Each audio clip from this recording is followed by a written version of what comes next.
qual que é o mecanismo de ação? Quer dizer, como é que esse hidrogel vai agir lá dentro do joelho?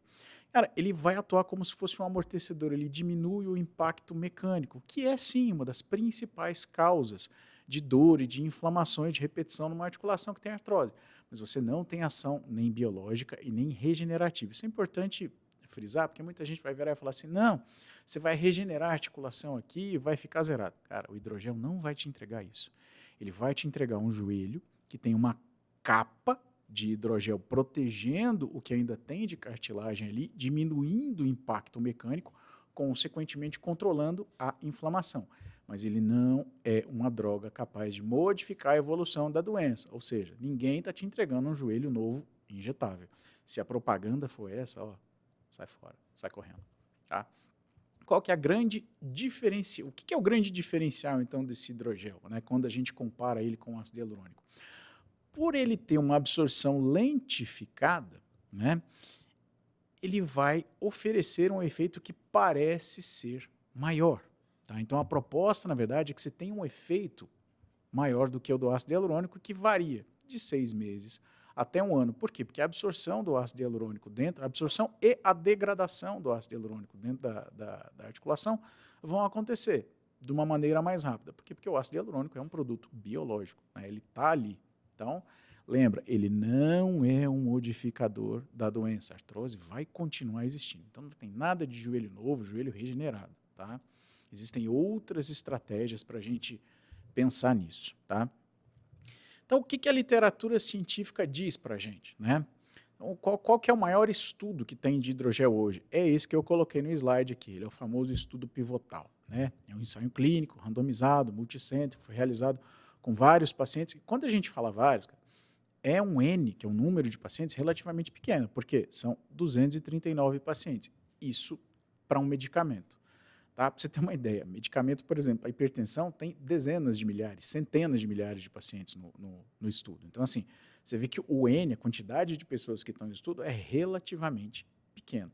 Foram 12 meses de segmento. E qual que era o objetivo desse estudo aqui? Né? Ele era um estudo de não inferioridade. Então, ele comparava o hidrogel com o ácido hialurônico. Qual que era o objetivo dele? Era mostrar que o hidrogel não era inferior ao ácido hialurônico. Tá? Não é um estudo de superioridade. Tá? E a primeira coisa que a indústria faz quando vai tentar desenvolver um produto é exatamente isso. Você tem que comparar ele com o que é a regra, a referência do mercado, que é o ácido hialurônico, para ver se ele é superior ou inferior. Num primeiro momento, você vai comparar para ver se ele não é inferior. O que esse estudo aqui fez? Ele fez exatamente isso. Ele injetou em alguns pacientes ácido hialurônico, em outros pacientes o hidrogel e comparou esses pacientes ao longo de 12 meses. Tá? O desfecho primário do estudo é bom. Por quê? Porque ele realmente mostra a não inferioridade do hidrogel quando comparado ao ácido hialurônico. Ou seja, ele é pior? Não, de jeito nenhum. Ele é melhor? Nesse estudo a gente não pode concluir isso. Por quê? Porque mesmo ele sendo randomizado, multicêntrico, né, ele não teve um placebo, por exemplo. Essa é uma falha do estudo. Por quê? Porque você tem que comparar com o placebo, né, que teoricamente seria efeito nenhum. Né? E ele tem um outro ponto positivo, que é um desfecho validado, porque ele usa um score de avaliação de dor nesses pacientes. Né? O OMA, que é um score de dor e de função. Então, assim, comparando isso, legal pra caramba, ele não foi inferior. Mas quais são os problemas, né, desse artigo? Primeiro, o injetor não era cego. Então, o cara que estava injetando sabia o que ele estava injetando no paciente por diferença de viscosidade, porque ele sabia. Né? Outro ponto fraco do trabalho, tem um elemento confundidor aqui. Os pacientes podiam usar analgésicos. Então, você não sabe assim, se o efeito foi só do hidrogel, ou se foi do hidrogel, da fisioterapia, do remedinho que ele tomou. Tá? Isso é um elemento confundidor. Ele piora a qualidade do dado que você recebe. Né? Começa a ficar meio confuso. Houve um pequeno cruzamento entre os grupos, tá?